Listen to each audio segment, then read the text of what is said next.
Customer service, done right, can be your company's single biggest competitive advantage. Welcome to the Customer Service Revolution. Join customer service authority and best-selling author John DeJulius as he interviews leaders who are revolutionizing their industries. This is more than a podcast, though. It's a movement. The Customer Service Revolution is a radical overthrow of conventional business mentality designed to transform what customers and employees experience. If you're a revolutionary customer service leader who's ready to stop competing on price and obsessed with building a brand that people cannot live without, this podcast is for you. Hello, and thank you for joining us for this week's episode of the Customer Service Revolution podcast. I am your host this week, Dave Murray. I am the senior consultant for the DeJulius Group, and I am thrilled to have you along today as we will welcome Darren LaCroix as our guest to the Customer Service Revolution podcast. Now, Darren is fascinating. He went from being a startup comedian, trying to be a startup comedian, going on stages for free and going to open mic nights and bombing and literally being asked to leave the stage, to just 9 short years later becoming the world champion of public speaking. And we'll get into that quite a bit in this episode. Today, he runs a very successful business. He's a sought-after keynote speaker, and he's a sought-after trainer, helping people tell better stories. And that's what today's episode is all about, telling better stories, how important that is for what you're doing every day, whether you are overseeing a department, whether you are running your own business, whether you are dealing with external customers every day. Those stories you tell are so important. And one of the things we'll talk about in today's session with Darren is boring loses business. Think about that for a minute. Boring loses business. But the reality is, if we're really honest, most of us are boring. How engaging are we when we're having our client meetings? How engaging are we when we're face-to-face in a meeting room? How engaging are we today while we're dealing with COVID and most of our meetings are taking place over Zoom, and adding that extra layer to what we have to deal with now in those meetings? So I'm so excited for you to meet Darren.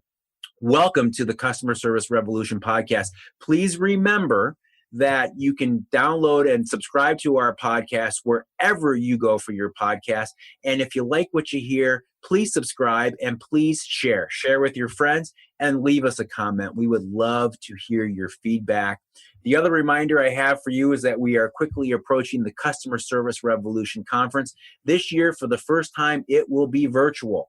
So it will be the 5 Thursdays in October 2020. And so go to customerservicerevolution.com now to make sure that you secure your tickets, you get that information, and you're part of this, because we are going to have some amazing, talented presenters at this year's conference, including Darren LaCroix. You're going to learn something from each and every one of these speakers. Like today, Darren's going to tell you how you can be better at telling stories, how you can keep people more engaged in those stories that you were telling, and how you can be less boring in what you do every single day.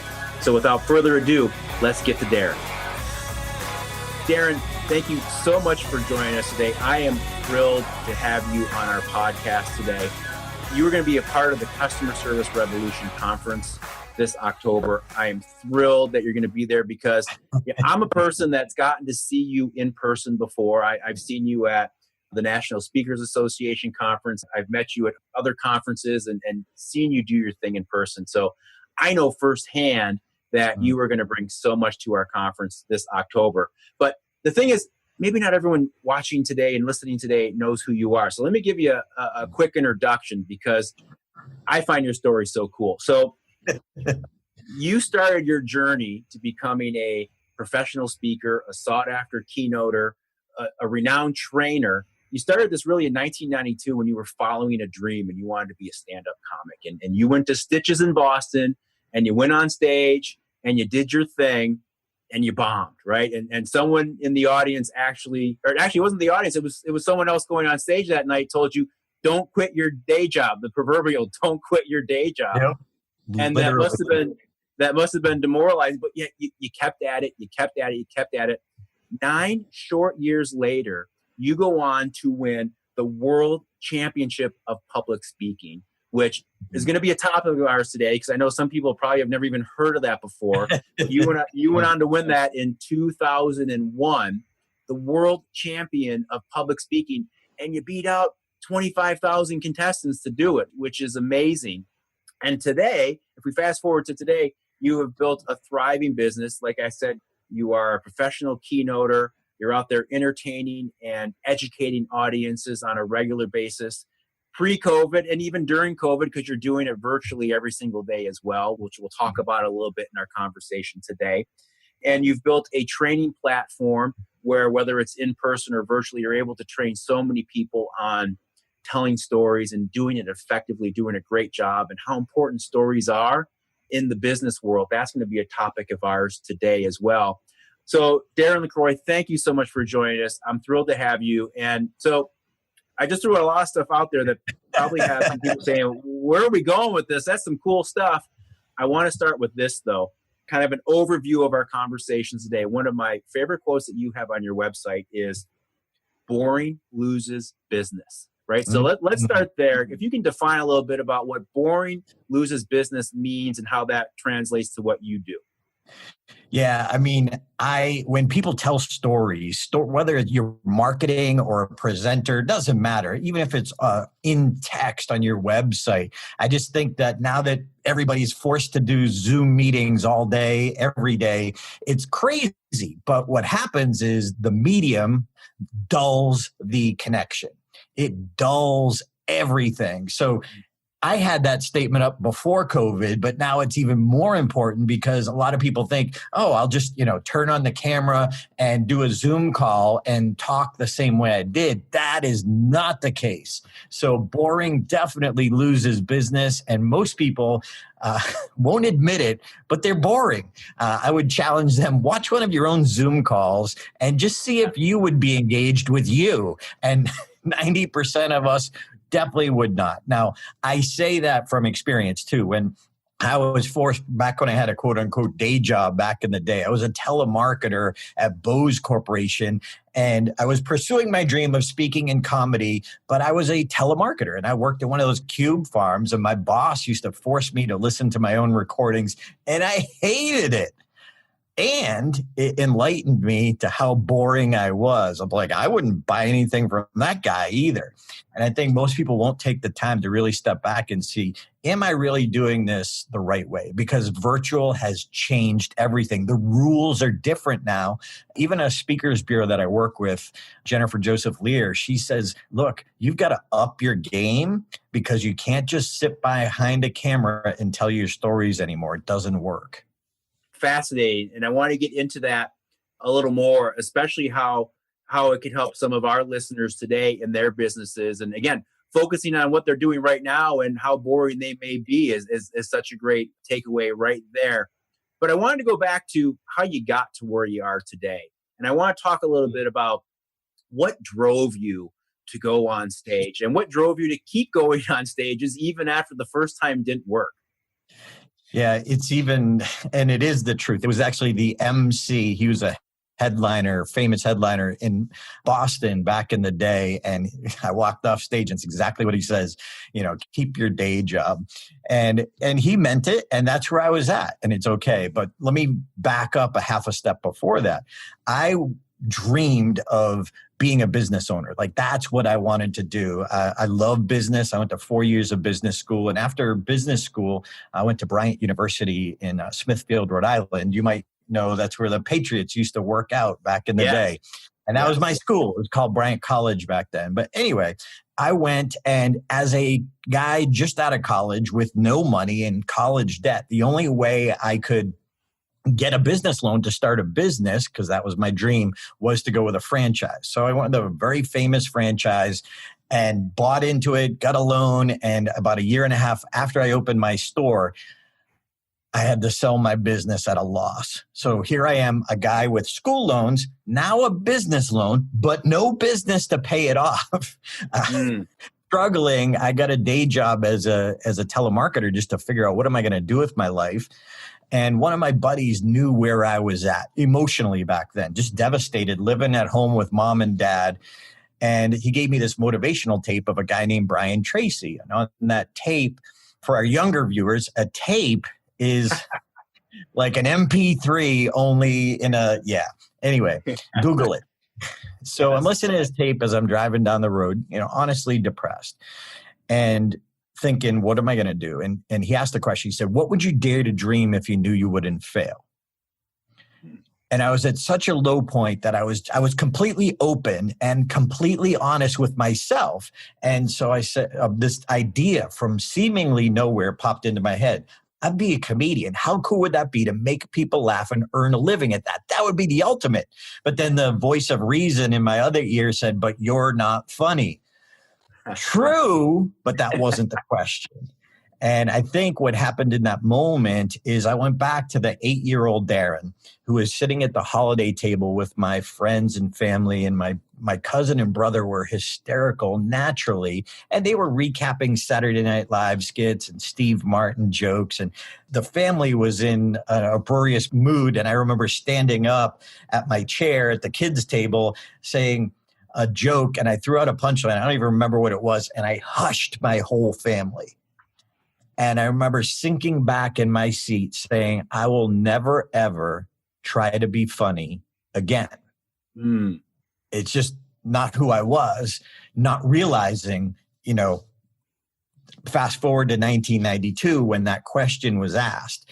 And I was at such a low point. I said, you know what? I got nothing to lose. I live at home with my parents. I got college loans. I got business loan and no business. What do I have to lose? Who cares if a bunch of people at a comedy club don't laugh? And so I said, one of the smart things I did is I really got addicted to self-development. And I would listen in my car because Brian Tracy, Tony Robbins, Jim Rohn, they were speaking to my soul saying, no, you can do this. You just you gotta work through it, but you can do it. And so one of the things they said is go to people who have been there and done that, which is a lesson to us dealing with COVID right now. Who is being successful? Who is pivoting in the right way? Who is getting their message out there? Who are, in your world, touching our customers in a way that right now they need it more than ever? Who's reaching them that we can model? Who's doing it. So I decided, even though I told my friends and family I was going to try this, and they told me I was crazy, I was stupid, that's not who you are. You're no Jerry Seinfeld. And it's true. They were right.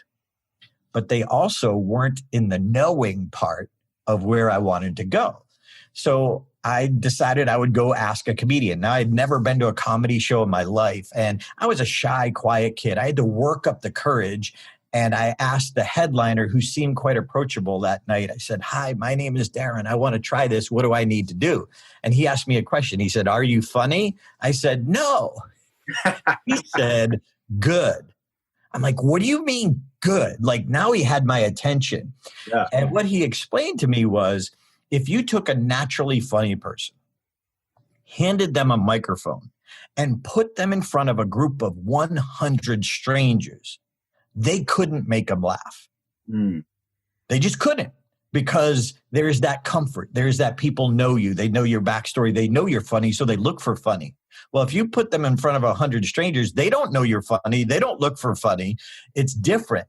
And then he leaned over. His name is Chris McGuire. He said, but that skill set can be learned.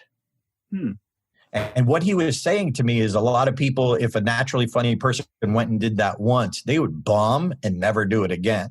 The fact that I had zero ego in it back then, I'm not saying I don't now, but back then, and I was wide open, he's like, you can work with that. You can learn it. He said 2 things. Number 1, go get the book, which is a lesson to all of us. Go get the book. What is that mountain you want to climb? What is that challenge you have? Who else climbed that mountain? Who else overcame that challenge? And be a sponge, be open. Our biggest problem as adult learners is we think we know. Well, if you were where you wanted to be, you would know. But if you're not, if you're at the bottom of the mountain or in front of that blockade, you don't. So be a sponge and find that person who has been there and done that. Follow their process. And so he said, get the book. So I went and got the book, Judy Carter's Stand-Up Comedy, the book. And he said, number 2, you need to go to open mic nights and watch other people just starting out, which made sense because my family compared me to Seinfeld. he was saying, compare yourself to someone else who's starting out. So on Sunday night, you might have even known back in your Boston days, Dave, that there's a little comedy club called Stitches right outside of Fenway Park. It's not there anymore, but in the day it was, and they were one of the few places that had open mic nights. So I walked in, sticky floor, you could smell the stale beer. I was like, this is cool. And so I watched people go up for their first time, and they were horrible. And I thought, I can do that. I'm in. I'm in. I can be horrible. I'm willing to be horrible. And I think that's another life lesson for all of us. Like, are you willing to be horrible? Are you willing to make mistakes to get where you want to go? And so it inspired me. I read the book. I went to Stitches every Sunday for 2 months, and it was April 26, 1992. And I got my friends to come with me because this was so far against me. Like, this is so not who I was. Quite honestly, a lot of my friends and family came to see the train wreck. I'm okay with that. And I told them, because in my life, I had a history of chickening out of everything. That was just who I was. I was quite honestly a coward. And I said, I don't care if I kick or scream. You make me go up there tonight. I'm never doing this again. So it wasn't a dream at that point. It was, I didn't want to live with the regret of wondering, what if? What if Brian Tracy was right? I could carry bombing. I couldn't carry that regret for the rest of my life. Right. And so I went up there. It was horrible. In fact, I have it on video. You can actually see it on YouTube. There's a little clip. If you look up Darren's first time on stage, Darren LaCroix, first time on stage, you can see a clip of it. I show it in my keynotes. I'll probably show a little bit of it at the conference that we have coming up. Great. And I bombed. It was horrible. I got little pity laughs from my friends and family. And I had this one moment where I was telling this joke about Dr. Robert Goddard, who had launched the first liquid fuel rocket in history in my hometown. And I said, the rocket took off, but I was so nervous, Dave. I said, the rocket took off and it went vertically. But I did horizontally with my arm. And at that instant, I just realized my mistake and I just reacted. I said, shoot. That's not the real word I used that night. Yeah, right. And then all of a sudden, everyone started laughing. I was like, why are you laughing? What's, that's not what I wanted, but I'll take it. That's why I'm here. And and as I walked off stage, one of the other open micers kind of put his arm around me because he thought I bombed. He's like, don't worry, man. It's just your first time. And I'm like, don't worry. It's my first time. Did you see what I did? Right. I got to laugh. I am the king of comedy.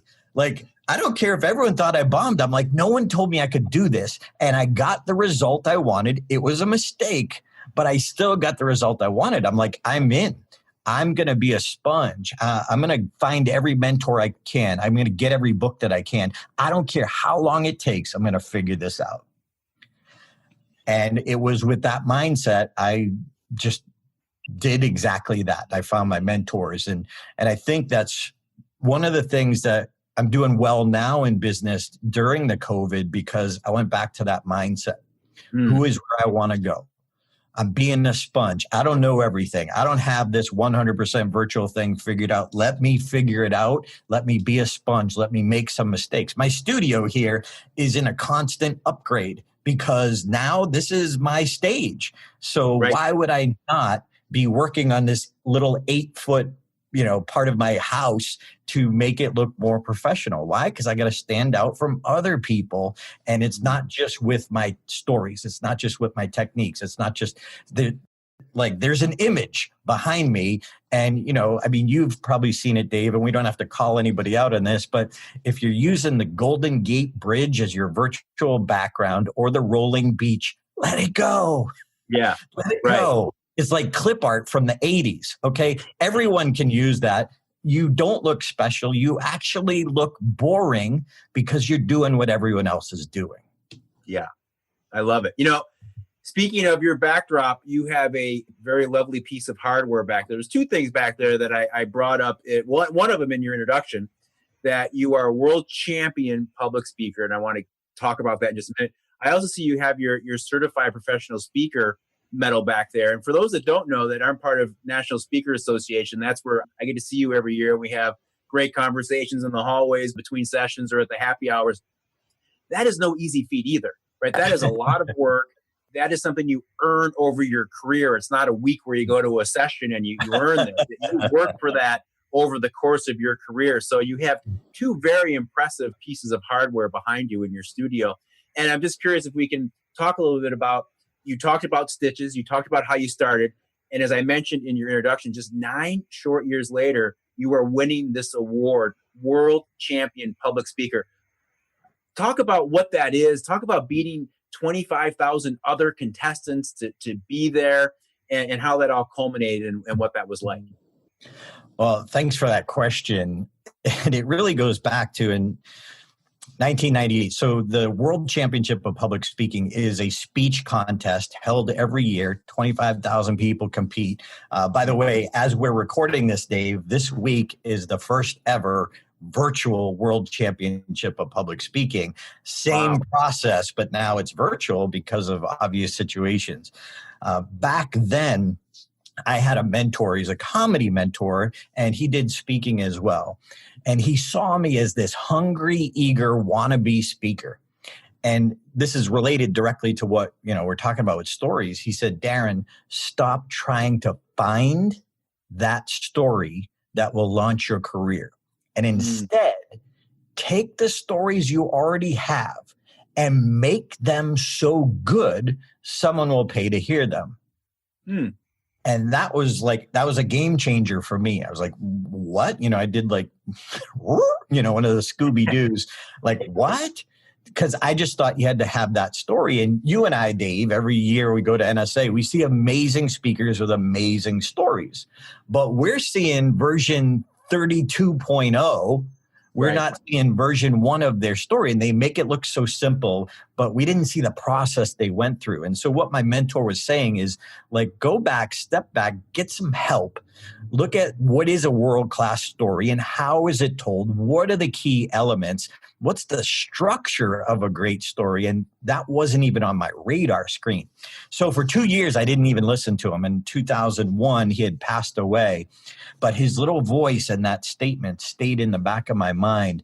And so when the Toastmasters speech contest came around, I entered not to win the contest. Honestly, you and I are from Boston area. I just thought it went to Boston, the state of Massachusetts, and that was it. I didn't realize it went all the way to, because I didn't join for the trophy. I joined to, Craig Valentine, fellow world champions, has this beautiful statement. He says, if you want to master peace, you have to master the pieces. If you want to master peace, you have to master the pieces. So if this is now, those of you just listening to the podcast, I'm doing a little level at, let's say, 5 out of 10. What I did is I pulled one story out, and ironically, it was my Stitches story. I pulled one story out of my keynote to put it in the Toastmaster format, to work on it, like my mentor said, with my whole goal to put it back in the keynote speech, making that story world-class, raising the value of the whole keynote speech. Now, for you working with customer service, if you and your team have better stories of that customer who they could relate to, and then we want to bring them over to understanding and realizing we're there to serve and we're there to help and we can help you. So we want to emotionally relate to that customer, to the customer who we're telling the story to, who has that same problem, and how we bring them over. So the relatability of the characters is first. So we need to have our story file filled with stories of the different issues that our customers are having, so we can give them that right story for that situation and that emotion that we can then bring them over to the other side to create that customer service experience. But it's emotions. It's not just logic, it's the emotions behind that. Anyway, so I entered the speech contest to improve it, and then kept improving it, so I kept winning. So I kept improving it, and I kept winning. But I was looking way beyond the contest. I was trying to build my career because I still had a day job back then. And Right. so it was forcing me to work harder. Anyway, then I find out it goes to another level. I'm going to go to Connecticut. I'm like, what? And then after I won there, I needed a new speech and then went on. Now it goes to the international convention. I'm like, what? And so each step of the way, I started realizing this is bigger. And so, and I want to say it's not like about the trophy. I was working on being a better speaker, being a better storyteller. The trophy is nice, but it's a side effect. And I love, Dave, what Jim Rohn says. He says, make it your goal to make $1 million, not for the money, but for the person it makes you. Love And that. so even if I came in second and I didn't get that trophy and I didn't have the title, I was a better speaker because I committed to going deeper in my own skill set to push through. And so the CSP, that's the business side of speaking, where it just certifies that I've earned $50,000 a year for 5 years. Well, that's, again, nice. And in the NSA world, it means something. But nobody's ever hired me because of the trophy. Nobody's ever hired me because of the CSP. Now, the speaker I became and the stories I tell in my demo video, they might be more likely to watch that. But if I'm still not helping them deliver for their audience, it doesn't matter. Nobody hires me because of that. It's Right. what I do on stage. Very, very true. And I wanted to take this opportunity chatting with you. And again, thanks to all of our listeners and viewers for joining us today. This is the Customer Service Revolution podcast. Our guest this week, Darren LaCroix. Darren will be at the Customer Service Revolution Conference this October. If you have not heard this year, the Customer Service Revolution Conference for the first time ever will be virtual. It will be on the 5 Thursdays of October. There are 5 Thursdays this year in October, so we get a bonus day. And so each of those 5 days, we're going to have some amazing content. Darren's going to be part of it. I can't wait. And I'm just curious, for those that are listening and watching, Darren, that maybe they own a small business or oversee a department, a customer service team. I was thinking as I was preparing for our time together that, boring is bad for business, as we talked about already. And it's not just external, right? So sometimes our minds might go to sales but it's internal too, right? So whether you're an external facing person or you're supporting a team, boring is never good, right? So we can all benefit from focusing on how we interact, and especially those stories, because they're such an important piece of communication. Absolutely. And honestly, that is the biggest lesson that I learned. Now, I was a Toastmaster and a speaker for 7 years before 2001. I had worked hard. I had listened to my mentors. I got on, one of my mentors said, any day that you don't get on stage is a day that you don't grow. Stage time, stage time, stage time. And I took that literally, right. And so back in the day, I would drive 2.5 hours to Portland, Maine. You know that drive. I do. To go on stage for 5 minutes for free and drive back. And my friends at that time used to say, Darren, you're stupid. Now I get to fly all over the world. Well, back before March, and do what I love to do for a living. Now my same friends look at me and they think I'm lucky. So apparently you can go from stupid to lucky. If anyone ever calls you stupid, keep going. You're on the right path. So I worked hard for many years, but the difference between the summer of 2001 and September of 2001 is storytelling, is when I got a coach, Mark Brown, who was the 1995 world champion. You saw him, together. We work great together. We have so much fun and love coaching presenters. And so he helped me see what I was doing wrong. So again, trophy or no trophy, I was a different presenter because of working with Mark and because of getting coached. I now understood stories. You don't tell them past tense. There's emotional connection to past tense. You bring the audience to the moment when the transformation happened, when the change happened, when the customer went from, I hate you, to, oh, good point. That little shift is the critical shift. But if you're not telling your stories, so we hear your customer's voice, we hear their dialogue, we hear what was said, we hear the reaction and the emotional shift. Like that was a game changer for me. That wasn't even on my radar screen. So better storytelling was the difference. And now I took like that sponge minds, and put it to virtual. What do I need? Well, I need to go ask a guy who's a technical guy who lives here in town. He just came over to my office, my home studio last night to take another look. Okay, what can we do now? What can we do now? What can we do now? So I've had to become a sponge again. So if I got one idea for you in customer service, is through virtual. Be a sponge to virtual presentation. How do you engage? If you're not engaging internal or external and keeping them engaged, you're missing out on that intent. You have a meeting, the intent of the outcome is that they understand the perspective differently. Well, if you're not keeping them engaged, their intent is lost. You wasted your time. You were boring. Sorry, I love you. It's the truth and it's for your own good. I have no kids, Dave. So I have everyone listening, you're my kids. So this is tough love. In the keynote that I'm preparing for the conference, it's talking about elements and elements. Like, what's a pace element? And I'm going to explain that and how to use that to keep your audience engaged in the keynote, because we need to change pace elements every 3 to 4 minutes.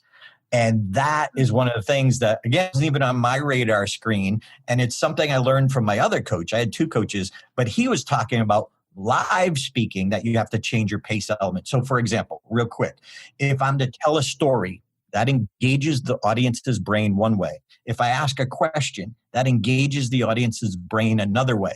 If I have them take a poll or raise their hand, that engages their brain another way. So the key to keeping them engaged, and I'll give much more details in my keynote, but the key is changing it every 3 to 4 minutes. Talking head. You have another co-presenter is another talking head. Well, that's a change of a pace element, even though it's the same pace. That's why I don't do most of my virtual presentations. I have a co-presenter if I'm going 40 minutes, because it's hard to listen to one person. But anyway, so I hope you join us for that, because I am going to open up and you're going to get the most powerful. So now, Dave, I respect other speakers. You got some amazing speakers lined up.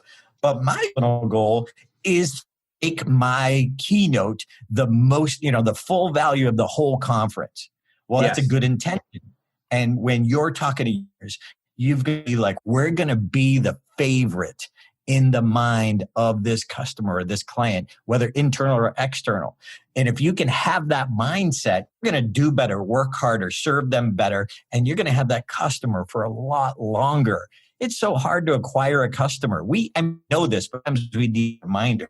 So don't lose them because you're boring in your one interaction.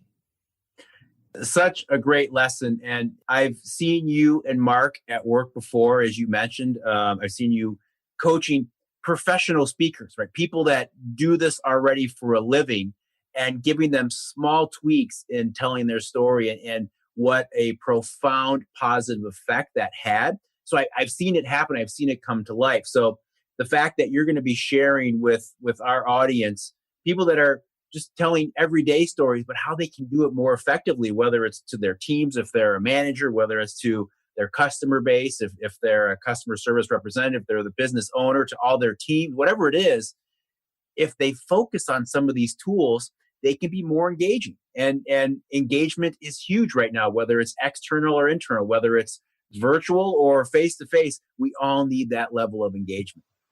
Yeah, and it's not hard. It's simple. But if you're not aware, if you're just unaware of the strategy and how to use it, you're working really hard in the wrong direction. And that is a waste of time. So join us and I'll give you the strategy. It's simple and I'll make it easy to understand.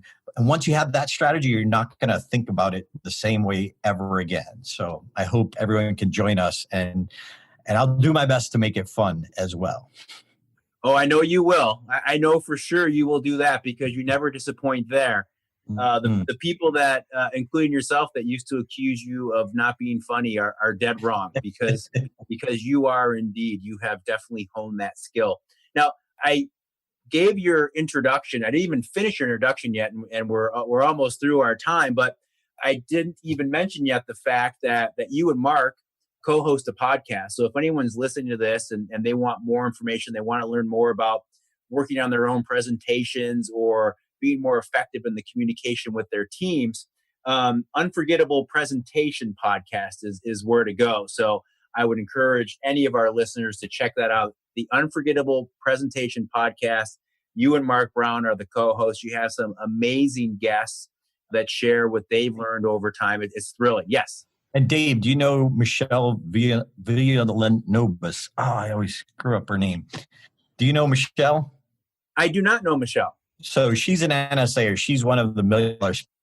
And week we did episode 53, and we did something we've never done on our podcast, something that you experienced when you saw me and Mark at NSA, where we did some live coaching. So here's a speaker who's already earned $1 million in speaking and training, and we took one of her core stories, and it was good, and she's really good, and she's engaging in things, and took her speech or story, I'd say, and in the matter of like several minutes, we made it so much better. But she was coachable. She was open. That's why she was the guest, because I said, "Ooh, that's a good story. We could help you with that." And you'll hear her like tapping away, taking notes. Here's a world-class speaker, and she wants to get better. But if anybody listens to episode 53, you'll hear exactly what Dave was talking about. But you'll see that there's so much more to learn about it, and it's fun. And she's awesome. That's great. I haven't heard that one yet. I'm going to check that out because, again, I've seen it live in person. I want to see it again. I thought that was the coolest thing to see someone who was already good at what they did, but become better in front of your own two eyes in a matter of about 2 or 3 minutes. That was pretty cool. The other thing I wanted to share, Darren, is your website, DarrenLaCroix.com, because one of the things that I find fascinating about you and that I admire about you is you share everything. You make me think of that quote that people are probably familiar with: "A rising tide lifts all boats." I believe that quote was originally used by JFK. We have all these Boston ties that we keep going back to in our conversation. I believe it was a JFK quote when he was talking about some things regarding the economy, that a good economy is going to lift everyone up. And I use that quote a lot with my kids, that just because one person's successful doesn't mean they're taking all the success, right? We can all be successful together. And you really live by that. And your website demonstrates that because you share everything. If something has been successful for you, you put it out there and say, "This worked for me. Maybe it's going to work for you too." And I find that fascinating because I feel like sometimes, in trying to find a competitive advantage, companies and individuals and organizations aren't that forthcoming with some of the tools. But if it works for you, you share it and say, "It might work for you too. Give it a shot." And I love that about you and your website. Thank you. Honestly, it's a marketing strategy as well to be open and transparent, but I'm just hold all their secrets. You got to pay for their secrets. I'm a fan. Look, if you like my free stuff, you'll love the things that you invest in. And if you got value free in what you can learn from working with us. So I thank you for saying that. I really appreciate it. It's a great compliment. And I love what I get to do. I'm so fortunate. I prayed to be a speaker. I didn't know I would be a professional, like on-air TV talent with a Zoom room, but none of us did. So I'm just thankful for what I get to do for a living. Well, that's great. And it shows in what you do and how you deliver it every single day, every time I get to see you, whenever you're out there. So our conference attendees are going to be in for a treat for your session, because I know they're going to pick up some tools that they can take away and take back to their office, to their job site, wherever it is they go every day, to their Zoom room these days, wherever it is that they go. And they're going to have some tools that they can put into place and use right away. So again, the Customer Service Revolution Conference this year for 2020 is virtual. It's going to be in October, the 5 Thursdays in October. For more information, go to customerservicerevolution.com. You can get all your information, buy your tickets there, see all the times. You're not going to want to miss it. Darren, I want to thank you for joining us today. This was entertaining as always, but also informative as always. And that's what you do so well. You combine those two and make us want to hear what you have to say. And then we learn something while we're doing it as well. And that's what makes you great at what you do. So thanks for joining us today. And I know that myself and all of our listeners can't wait to see you in October. Thanks for having me. Remember, boring loses business. Yes, it does. Thank you, Darren. Want to be part of the change in this world? Join the customer service revolution. Subscribe to this podcast channel for weekly content and visit thedejuliusgroup.com for further education and events. Thanks for listening and being part of the customer service revolution. Be sure to review, recommend, and subscribe to the podcast so you don't miss an episode. Be well and stay inspired.